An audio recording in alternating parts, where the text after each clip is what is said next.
ঈদের নামাজ পড়ার সঠিক নিয়ম। ঈদের নামাজে যাওয়ার আগে অবশ্যই আমার এই ভিডিওটি দেখবেন, ইনশাআল্লাহ ঈদের নামাজ নিয়ে আপনার কোনো প্যাচ লাগবে না। প্রথমে ইমামের পিছনে দাঁড়ানোর পর আপনি নিয়ত করবেন যে আমি মুক্তাদি হইয়া এই ইমামের পিছনে অতিরিক্ত 6 তাকবীরের সাথে ঈদুল ফিতরের 2 রাকাত ওয়াজিব নামাজ আদায় করিতেছি, আল্লাহু আকবার। তো ইমাম সাহেব আল্লাহু আকবার বলে হাত বাঁধবেন, আপনিও ইমাম সাহেবের সাথে আল্লাহু আকবার বলে হাত বাঁধবেন। তারপর ইমাম সানা পড়বেন, সানা পড়ার পর অতিরিক্ত 3টা তাকবীর দিবেন, আল্লাহু আকবার বলবেন, হাত ছেড়ে দিবেন।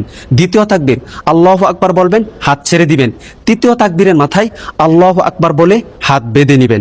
তারপরে ইমাম সাহেব সূরা ফাতিহা এবং অন্য আরো একটি সূরা মিলিয়ে রুকু সিজদা কমপ্লিট করে দ্বিতীয় রাকাতের জন্য দাঁড়াবেন। দ্বিতীয় রাকাতে দাঁড়ানোর পর ইমাম সাহেব প্রথমে সূরা ফাতিহা এবং অন্য আরো একটি সূরা মিলাবেন। সূরা মিলানোর পর রুকুতে যাওয়ার পূর্বে অতিরিক্ত আরো 3টা তাকবীর দিবেন। আল্লাহু আকবার বলবেন, হাত ছেড়ে দিবেন। দ্বিতীয় তাকবীর আল্লাহু আকবার বলবেন, ইমাম সাহেব হাত ছেড়ে দিবেন। তৃতীয় তাকবীর আল্লাহু আকবার বলবেন, হাত ছেড়ে দিবেন। চতুর্থ তাকবীরের মাথায় ইমাম সাহেব আল্লাহু আকবার বলে ডাইরেক্ট রুকুতে চলে যাবেন। রুকু সিজদা কমপ্লিট করে ডানে বামে সালাম ফিরিয়ে নামাজ শেষ করে দিবেন। ইনশাআল্লাহ আপনাদের নামাজ সহি হয়ে যাবে। আর এই ভিডিওটি সর্বোচ্চ শেয়ার করে দিবেন যেন সকল মানুষ ঈদের নামাজটি শিখতে পারে ইনশাআল্লাহ।